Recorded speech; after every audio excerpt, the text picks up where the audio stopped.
Welcome to Crash Concepts, where the economy, energy, and the environment are explored. Up next, fresh ideas and insights into the factors that are driving the world and shaping your future. Presenting information you can't afford to live without, here's Chris Martenson. Welcome to another Peak Prosperity podcast. I am your host, of course, Chris Martenson, and today we welcome back to the program Jim Rogers. Jim is one of those individuals whose accomplishments are too many to list succinctly. He's a renowned financial commentator, Guinness World Record holder, successful international investor, and author of a number of best-selling books, including Street Smarts, Adventures on the Road and in the Markets, just released on February 5th of 2013.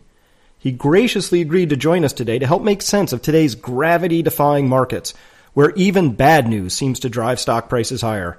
It's a QE to eternity world today. How do we chart a prudent course from here?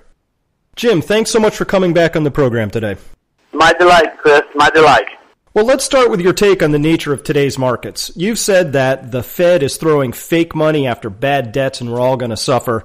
Yet you're bullish on Japanese equities because they are debasing their currency. How do you reconcile these views? Well, there are a couple of differences, Chris. One is the Japanese market is down 70% from its all-time high. The U.S. market is at its all-time high. The United States is the largest debtor nation in the world, both internally, both domestically and internationally. The Japanese are the second largest creditor nation in the world on an international basis. They do have high internal debt, but there are differences in the two.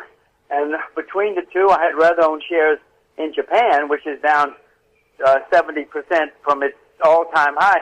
Chris, it was 23 years ago that the Japanese market made its high. Mm-hmm. So I'd rather be there than here. Absolutely. And so seeing the spat that Japan is having with China, noting that they're importing a lot of energy and that their current account deficit is slipping, does this cause you any concern? Well, lots of things cause me concern. I wish there were an easy way to make money. I wish I could find an investment there were no concerns. Have you found one of those yet? Well, please tell me. Well, let's talk about that. With force feeding by central banks everywhere driving the price of everything to all-time highs, bonds, stocks, you name it, is investing even possible today? Is investing possible these days? Well, Chris, you got to do something with your money. Yeah. Even if you just put your money in the bank, that's doing something because you got it there in some currency. No matter what you do, you have some kind of investment. So whether it's possible or not is one thing, but you got to do something with your money. And we are making a decision every day whether we know it or not. I agree. Now let's talk about commodities. You know, the last time you and I talked, that was 2011. You were quite bullish on commodities. I see that wheat has just put in an 8-month low. Corn is close to doing the same. Rice and soybeans are about where they were a year ago. Prior QE efforts were associated with huge upward moves in commodities, but not this time, at least not yet. What's going on? Well, between 2011 and now, there were, corn and wheat did have a skyrocket in rice and a few other things. Yes, they're down now. I certainly don't, that's clear.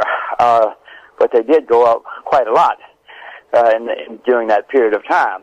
As far as I can see, it's the fact that they went up so much, and now they're having a normal correction because whenever it's the winter, people can speculate either way on what the weather's going to be in 2013, 2014. So we have what is a normal correction for this time of year in agricultural commodities. You can ask me in a year or two whether I was right about that or not, but I'm still bullish. Well, I see that global grain stocks are at 40-year lows on the basis of days of supply, and I just read today that a leading U.S. ethanol maker, that's Poet Refining, is bidding for red winter wheat because supplies of corn have fallen to the lowest in the U.S. in 17 years, and yet corn is still trending down. Is this just normal behavior or something else going on here? Well, as I said, I think it's normal seasonal behavior. I know that inventories are at near historic lows worldwide for agricultural products. Not just that, Chris, we're running out of farmers. The average age of farmers in America is 58. In Japan, it's 66. I could go on and on. More people in America study public relations than study agriculture.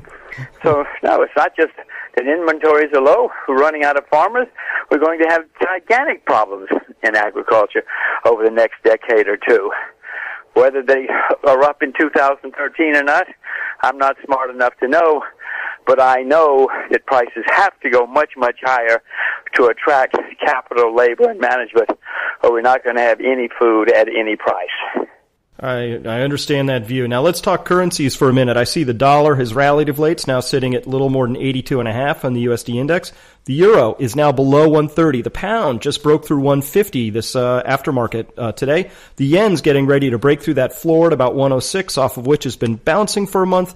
How do you see these currencies playing out from here, and which ones are going to win and who's going to lose?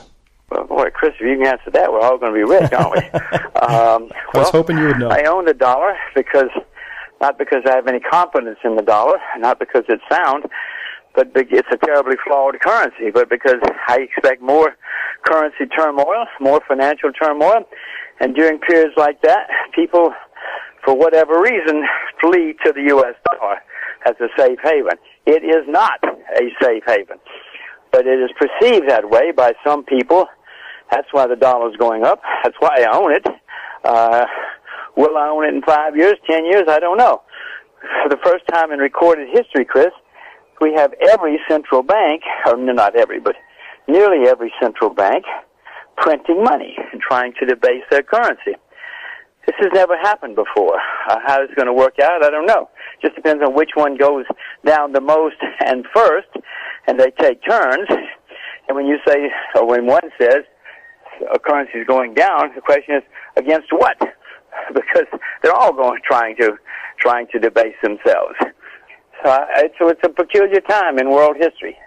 Well, against what? Let's talk about, I guess, the one barometer that most people are looking at, gold. It's been stuck in a consolidation range for going on almost 2 years now. Are you still a fan of holding gold as a hedge against this debasement that you're seeing ongoing, or is there a better way to play this? Well, I own gold and silver and precious. I own all commodities, which is a better way to play as they debase currencies. I own more agriculture than just about anything else in real assets because of the reasons we discussed before. But, we were talking before about the perfect risk-free or worry-free investment. Even gold, the Indian politicians are talking about coming down hard on gold. And India's the largest importer or the buyer of gold in the world. If Indian politicians do something, whether it's foolish or not, is irrelevant. If they do something, gold could go down a lot. So I own it. I'm not selling it, but everything has problems. Everything has problems. Well, I'm looking at people who are thinking about being savers or those who want to invest. And recently you said that every nation in the world wants people who save and invest because the people who save and invest build your country. But in America, we are destroying that class of people now.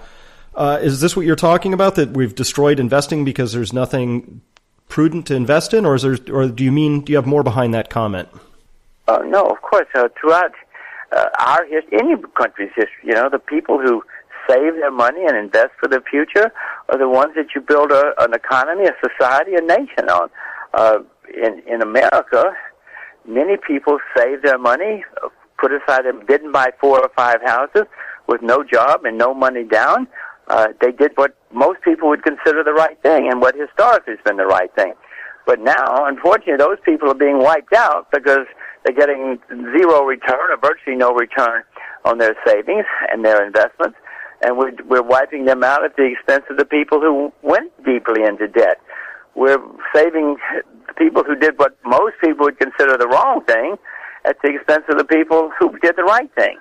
Now, this long-term has terrible consequences for any nation, any society, any economy. Well, what are some of those consequences as you see them? Well, you can go back in history. You see what happened to the Germans when they wiped out their savings class in the 20s. It didn't lead to good things down the road for Germany. It didn't lead to good things for Italy, which did the same thing. There were plenty of countries that wiped out the savings of the people who saved and invested for the future. And it usually led to serious political reactions, desperation in some cases, and you're looking for a savior and easy answers is usually what happens when you destroy the people who save and invest for the future. You know, I've seen a couple of comments from Bernanke around this. Specifically, one, he was asked by a congressman how his low interest rates might have hurt savers, and Bernanke responded that at least the stock market was up, which is of no consolation, I suppose, to a 90-year-old pensioner living off of a fixed income portfolio. And I also heard Bernanke say that he was proud of the fact that people with mortgages had saved about $1 trillion in interest payments over the past 4 years because of lowered interest rates. That's about how much savers would have lost in income off of their bank accounts over the same period of time. So what you're talking about here is that we're really just this is a transfer from those who would save and invest to those who would borrow and spend? Yes, no, clearly it's pretty simple. Just figure it out. I mean, people have got money in the bank or our bonds aren't getting any return. People who owe money, are being helped to some extent if they have variable rate mortgages. Not everybody has a variable rate mortgage, but the people who did or do and who can refinance are certainly saving money. Now, that's certainly at the expense of the banking system too, unless they are very quick and deft. And the bond market, of course, is not people who own bonds. Mr. Bernanke was talking just about mortgage, the people who have mortgages. There are lots of other people who own bonds, and many insurance companies are having serious problems and will down the road have worse problems. Pension plans, as you know, most pension plans in America are suffering grievously. Most of them are now underwater because of these low interest rates. I noticed Mr. Bernanke did not bring up pension plans, endowments, or insurance companies, all of whom are suffering badly. Well, now, the Fed's on record as saying they're going to wait for a couple of signs, potentially, one being unemployment returning to 6.5%, the other, if inflation ticks over 2.5%, they might consider an early termination or a termination of their QE program. Is that really what they're after here, do you think, or what are they looking at? People that I talk to are confused. Investors are confused. Professional money managers are confused because we have stocks at all-time highs. We have bonds at all-time highs, and yet we still get all this money printing. What is the Fed really up to here?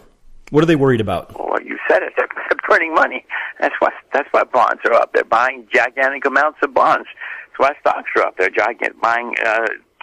flooding the world with money. It's got to go somewhere. They say they're going to wait for whatever inflation numbers they want. Well, you got to remember that the inflation numbers they control, and there are those, including me, who say that the inflation numbers which are being reported are a sham. They're not accurate. But since the federal government can control the reported inflation numbers, they make them look good. They have many reasons to, including Dr. Bernanke. So I have no idea what they're. I don't think they have any idea what they're doing. They say when interest rates or when inflation gets to a certain level, they might do something. They say when unemployment gets to a certain level, they might do something, and maybe they will. But on the other hand, let's say that they start reversing themselves. Well, it's certainly going to cause a lot of excitement, a lot of interest in the markets if and when they start reversing themselves. You got to remember that the Federal Reserve, the central bank in America, has quadrupled its balance sheet in the last few years. I don't think that's ever happened in recorded history either. And a lot of the stuff they have on their balance sheet is garbage. So if and when they start reversing, it's going to cause more confusion or more interesting times in the markets. Interesting times indeed. I don't believe that they've run any reverse POMO or reverse operation of any size. They were all under $1 billion. So we'll wait and see what happens when they try and get $1 trillion back out of the market. That'll be certainly very interesting. Moving on to China, I don't know if you saw it, but 60 Minutes had a big piece on what they called a Chinese housing bubble. You and I discussed it 2 years ago, back when I think there was a quaint price-to-income ratio in some major Chinese cities of around 20. In the CBS 60 Minutes piece, they noted it as high as 43 in the town city they were looking at. What's your view on China here? Are they actually as exposed? I mean, we all know they have something of a bubble there, but where do they go from here, and can they generate domestic demand to wean themselves off of being tied to their export vagaries, as it were? Where do you see China now? Well, when you say there's a bubble in China, what kind of bubble? I don't know about. I know there was a real estate bubble, and it seems to be coming back. But what kind of bubble other than that? And that's coastal real estate. What kind of bubble are you talking that you see that I don't know about? That was a real estate bubble where the price to income of housing in major cities had gone over 40, a huge ratio. That was what was noted there. There's no question that there is, and there was, and perhaps coming back, a a real estate bubble, a property bubble in urban coastal real estate in China. That's for sure, if that's what you mean. The Chinese tried to pop it. They spent several years, 2 or 3 years, I should say, trying to pop it. They did get it to come down. They did get things to cool off to a certain extent, and they continue to try to control prices and drive down prices of real estate. Unfortunately for them, the market has more money than they do, as usual, and some of their measures have not been as strong or as tough as perhaps they should have been, because when things do start going down, they get a lot of howls of complaint, and then they soften up. Prices are too high for some property in China, but it's not as bad as it was 3 years ago or so. I didn't see the 60 Minutes report. Usually 60 Minutes and most journalists are behind the time, so it would give one pause. I'm not going out to short Chinese property. Mm-hmm. Not yet, anyway. Yeah, we talked about that real estate bubble a number of years ago, so you're saying they've taken some steps. But China, as it goes forward, how do you see them positioned for the next few years here? Well, China's the largest creditor nation in the world. China's been doing a very good job. That doesn't mean they won't have serious problems. In the 19th century, as America was on the rise, we had 15 depressions, had a terrible civil war, we had very few human rights, very little rule of law, et cetera, massacres in the streets, and yet we became a pretty successful country in the 20th century. China's going to have all kind of problems. I don't know what or when or why or how, but I know that's the way the world works. No company or individual or family or country rises without problems along the way. So China's going to have many problems.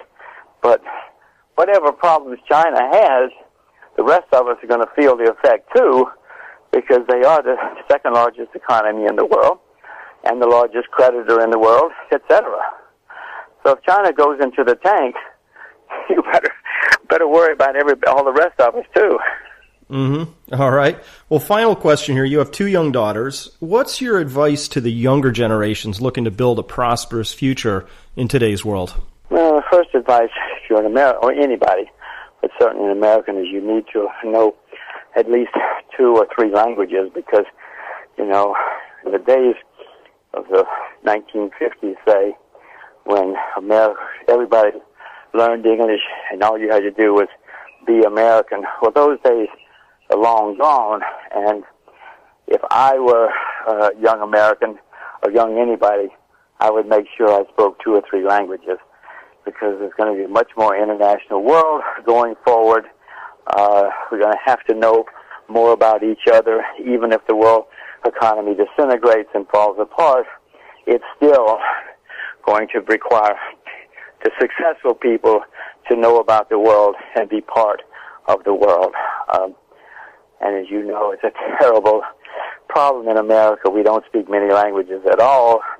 Well, as I say, this is not 1953. This is 2013, and that's not going to be a good thing in the future. Well, everyone, we've been talking with Jim Rogers, author of Street Smarts, Adventures on the Road and in the Markets, now available everywhere. Jim, I trust some of that worldly view is contained in the pages? Oh, yes. It's my view of the world and how I got to where I am, including plenty of mistakes along the way. Well, if we're not making mistakes, what are we making? Probably nothing. So, Jim, thank you so much for your time today. Very good. Anytime. Thank you.